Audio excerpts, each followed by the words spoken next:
Hey everybody, happy Mother's Day. Meteorologist Dave Downey here. Unfortunately, we could not make today as perfect as yesterday. Clouds and rain hung around throughout the majority of the day today, especially north of I-80. South of I-80, especially in southern Iowa, places stayed dry in the afternoon and evening hours, but not the case for northern Iowa, especially north central and east central Iowa. That'll all be out of here by this evening. The seasons are changing tonight. Temperature is going to stay steady in the low to mid 60s tonight and rise into the 80s and low 90s tomorrow. We're forecasting a high of 92 degrees in Des Moines. That comes along with a late day severe risk tomorrow. We're going to time that out and look at the model trends for that, and then also look at a eventual cool down. But let's look at those temperatures first. Starting out in the mid 60s tomorrow morning. By noon, we're into the upper 70s to around 80. Later on in the day, by 2, we are into the low to mid 80s. You see how fast the winds will be moving, bringing in all that warm southerly air. And then by the afternoon, getting close to 90. I think Des Moines does get to 90. See that kind of pink outline in far southwest Iowa, Fremont, Mills counties. Southwest Iowa, no problem getting to the low 90s tomorrow. I do think Des Moines will get close to that number for the hottest day of the year. 92 in Des Moines, 93 in Council Bluffs, 91 in Lamoni and in Creston. Mid to upper 80s for north central Iowa. Even Decorah, far northeast Iowa, gets to 80 for tomorrow. We have a level 2 out of 5 severe risk. This is a primarily after 6 o'clock deal tomorrow night. There's a chance for tornadoes as well, especially along and east of I-35. It's a low risk, but it's something we still have to monitor for tomorrow. So to kind of put this all together, a level 2 out of 5 for about a third of the area. Level 1 out of 5 surrounds that.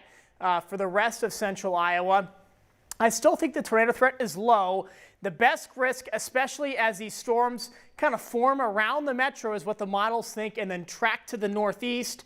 Hail will become the primary threat, and then if they congeal together into one line, that's when we know the threat turns into a damaging wind risk.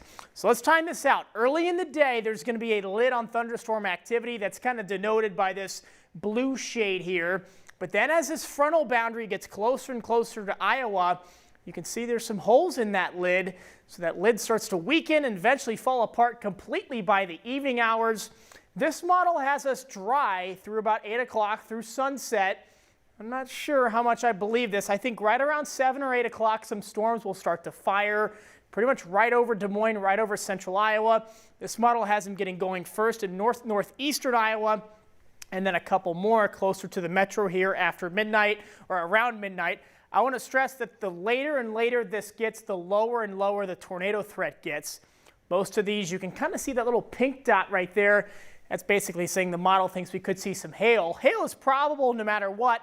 The tornado threat is highest around and just before sunset tomorrow. Okay, back to temperatures. There's a lot to track this week because, again, calendar's flipping from spring to summer. 92 tomorrow, the average high 70. We're at least a dozen degrees above the average all week, with 3 out of 4 days this week in the 90s. And that's not all. It's not going to be a dry heat. It's going to be pretty much sweaty and gross every single day this week. I'm not going to sugarcoat it. It's not going to be fun. It's going to be a bit of a sauna outside this week with some, August State Fair-like weather.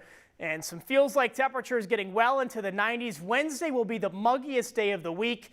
It probably won't be quite the warmest, but it's going to make it feel like the warmest with how humid it will be. Low 60s tonight for low temperatures, so only 8 degrees off the average high. 10% chance of some early drizzle.